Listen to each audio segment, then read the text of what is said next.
এই হচ্ছে বাতের শক্তি রাখা, অর্থাৎ বিবাহ শাদীর ক্ষমতা রাখা। বিবাহ শাদীর ক্ষমতা মানে এই না যে পাকা বাড়ি হইতে হবে, কাঁচা বাড়ি চলবে না। বিবাহ শাদীর ক্ষমতা মানে এই না যে অনেক টাকার মালিক হইতে হবে, কোনো একটা ব্যবসা এই প্রতিষ্ঠান আপনার হইতে হবে, অথবা কোনো একটা সার্ভিস চাকরি হইতে হবে, ইনকাম সোর্স কন্টিনিউ হইতে হবে না। দৈনিক আপনি দিন মজুর করবেন, মেহনত করবেন, সন্ধ্যাবেলা নিয়ে আসবেন, খাবেন স্বামী স্ত্রী। আজকে ভারত, বাংলাদেশে, পাকিস্তানে, গরিব দেশগুলিতে বহু মানুষ, বরং অধিকাংশ মানুষ এইরকমই আছে, এরা দৈনিক আনে দৈনিক খায়। তাহলে কি তারা বিবাহ শাদী করবে না? তাদের সংখ্যা বেশি। মানিস্তাতা মিনকুমুল বাআতা, যারা বিবাহ শাদী করতে পারবে, একজন মেয়েকে নিয়ে আসার জন্য নগদ এখন মোহর দিতে হবে, এর ব্যবস্থা তার কাছে আছে। তার পূর্বে তার কাছে পুরুষত্ব আছে,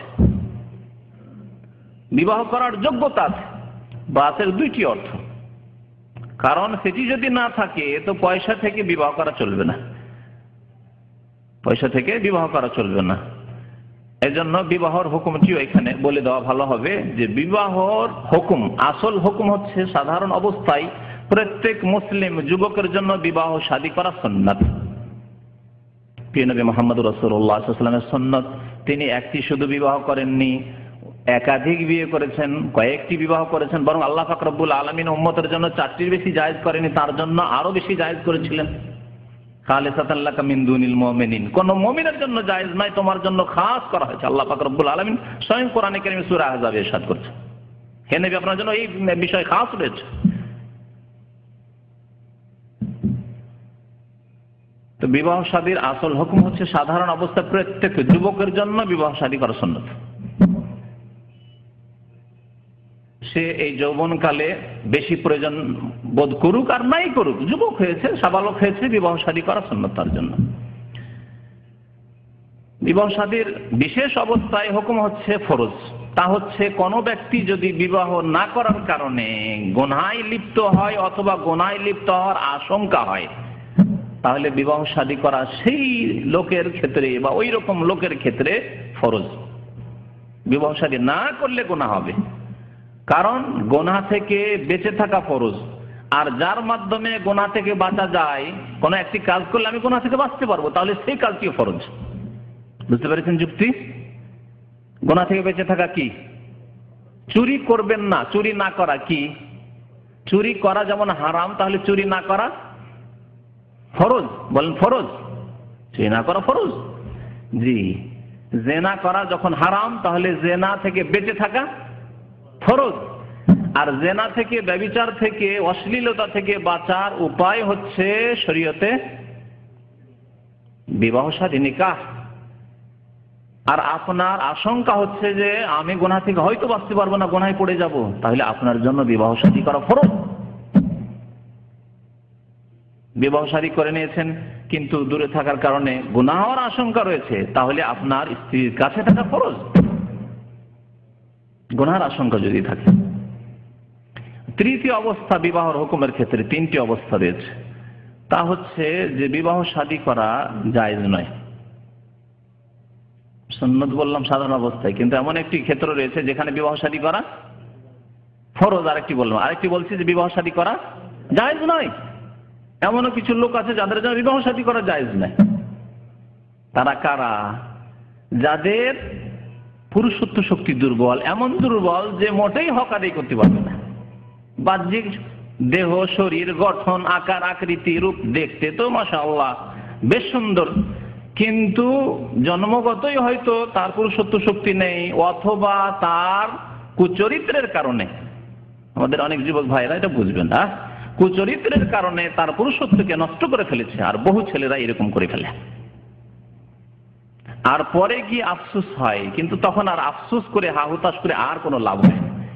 এমন পর্যায়ে পৌঁছে গেছে অশ্লীল কাজ করে, নোংরামি কাজ করে, যে তার পুরুষত্ব নষ্ট করে দেওয়ার পরে গিয়ে আর আফসোস করে লাভ নাই, চিকিৎসা করেও আর লাভ নাই, আর হচ্ছে না। জি, এইরকম যদি কারো অবস্থা হয়ে যায় যে সে কোন একটি যুবতীকে নিয়ে সে তার হক আদায় করতে পারবে না, যে পুরুষের উপর স্ত্রীর হক রয়েছে, তাহলে তার জন্য বিবাহ করা জায়েজ নয়। কারণ এই বিবাহ করে বিবাহর উদ্দেশ্য শুধু পুরুষের গুনাহ থেকে বেঁচে থাকা নয়। বিবাহের উদ্দেশ্য যেমন পুরুষ ব্যক্তি, যুবক ব্যক্তি গুনাহ থেকে বাঁচবে বিবাহের মাধ্যমে, তেমনি ওই যুবতীকেও গুনাহ থেকে বাঁচাবে। এই হচ্ছে বিবাহের উদ্দেশ্য। কারণ এই গুনার আশঙ্কা, অশ্লীলতার গুনার আশঙ্কা যেমন রয়েছে যুবকের পক্ষ থেকে, তেমন আশঙ্কা রয়েছে যুবতীর পক্ষ থেকে।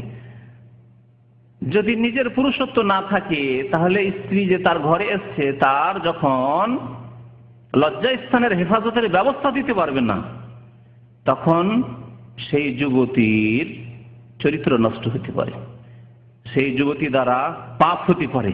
স্বামীর ছত্র ছায়ায়, স্বামীর এর আড়ালে রয়েছে, পর্দার আড়ালে, সবাই ভাবলো যেহেতু স্বামীর আছেই, যদি বাচ্চা আসে তবুও ভাবলো যে নাই স্বামীরই বাচ্চা আছে, আসলে স্বামীর সন্তানও নয়, আর স্বামীর মধ্যেই যোগ্যতাও নেই। জি, তাহলে আপনি আপনার অযোগ্যতার কারণে একটি যুবতীকে পাপে নিমজ্জিত করলেন, পাপের দিকে আপনি ঠেলে দিলেন। সুতরাং এইরকম পরিস্থিতিতে বিবাহ শাদী করা জায়েজ নাই। তো নবী করিম সাল্লাল্লাহু আলাইহি ওয়াসাল্লাম ওই হাদিস শোনাচ্ছিলাম যে, হে যুবকরা, তোমাদের যাদের কাছে বিবাহ ক্ষমতা রয়েছে, ফালিয়াতাজাওয়াজ, তারা যেন বিবাহ শাদী করে নেয়। বিবাহ শাদী করলে কি হবে? নবী সাল্লাল্লাহু আলাইহি ওয়াসাল্লাম বলছেন, ফাইন্নাহু আকাজ্জু লিল বাসার ওয়া আহসানু লিল ফারজ। কারণ বিবাহ শাদী করলে এক তো হবে যে দৃষ্টি নত হয়ে যাবে, আকাজ্জু লিল বাসার। আল্লাহ পাক রব্বুল আলামিন যুবকদেরকেও এবং যুবতীদেরকেও, মহিলাদেরকেও পুরুষদেরকেও আল্লাহ পাক রব্বুল আলামিন দুই আয়াতে স্পষ্ট ভাষায় এই আদেশ প্রদান করেছেন, কুল্লিল মুমিনিনা ইয়াগুদ্দু মিন আবসারিহিম। মুমিন পুরুষদেরকে বলে দাও তারা যেন দৃষ্টি নত করে। আর দৃষ্টি যদি নত না করে তাহলে পাপ হওয়ার আশঙ্কা রয়েছে। প্রথম চোখের পাপ হবে, তারপরে মনের পাপ হবে, তারপরে হাতের পাপ হবে, পায়ের পাপ হবে, কথার জবানের পাপ হবে, তারপরে গিয়ে একেবারে বড় পাপে লিপ্ত হবে। সুতরাং আল্লাহ পাক রব্বুল আলামিন প্রথম যে শয়তানের রাস্তা যুবক যুবতীকে যে চরিত্রহীন করে দেয়, অশ্লীল কাজে লিপ্ত করে, তা হচ্ছে এই চক্ষু। তাই আল্লাহ পাক রব্বুল আলামিন বলছেন, ইয়াগুয্যু মিন আবসারিহিম, তারা যেন দৃষ্টিকে নত করে নেয় রাস্তায় চলবে যখন। ওয়াকুল্লিল মুমিনাতি ইয়াগুযুনা মিন আবসারিহিন্না, এইভাবে নারীদেরকেও আল্লাহ পাক রব্বুল আলামিন বলছেন, মুমিন নারীদেরকে বলে দাও হে নবী মুহাম্মদ সাল্লাল্লাহু আলাইহি ওয়াসাল্লাম, ইয়াগুযুনা মিন আবসারিহিন্না, তারাও যেন দৃষ্টি নত করে চলে। চোখে চোখ পড়লে ফিতনা সৃষ্টি হতে পারে।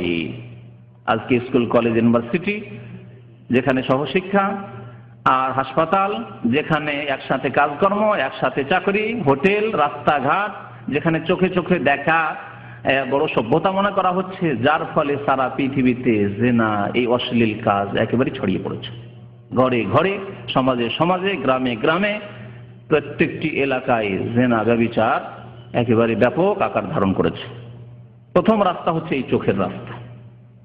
জি, তো নবী করিম সাল্লাল্লাহু আলাইহি ওয়াসাল্লাম বলছেন যে বিবাহ শাদী করলে কি হবে? আগাদুল বাসার, দৃষ্টি নত হয়ে যাবে। কার দৃষ্টি নত হবে? যার অন্তরে ব্যাধি নেই, গুনহার ব্যাধি নেই, অশ্লীলতার ব্যাধি নেই। এক হচ্ছে রোগাক্রান্ত, পাপের ব্যাধি আছে অন্তরে, তাহলে বিবাহ শাদী বিয়েও দৃষ্টি নত হবে না। এক শ্রেণীর লম্পট লোক আছে না সমাজে, বিবাহ শাদী করেছে, একটা করেছে, দুটো করেছে, তিনটে করেছে, তারপরে পাপে লিপ্ত, স্ত্রী থাকা সত্ত্বেও, ছেলে মেয়ে হয়ে গেছে, তারপরে অশ্লীল কাজে লিপ্ত। এই অবস্থা কেন? আল্লাহ তাদের সম্পর্কে বলেছেন, ফায়াতমা আল্লাযী ফী কলবিহি মারাদ, এদের অন্তরে কুপ্রবৃত্তির ব্যাধি আছে, শাহওয়াতের জি ব্যাধি রয়েছে, রোগ রয়েছে। এই রোগ দূর করতে হবে ঈমানের মাধ্যমে, সৎকর্মের মাধ্যমে এবং আল্লাহ ভীরুতার তাকওয়া নিয়ে আসার মাধ্যমে। অন্তরে তাকওয়া দিয়ে ভর্তি করতে হবে। যেমন তাকওয়া দেবেন, শরীরে যখন বিভিন্ন রোগ হয় তখন স্যালাইন দেয় আজকাল হাসপাতালে, তাই না? স্যালাইন দিয়ে রোগ দূর করে।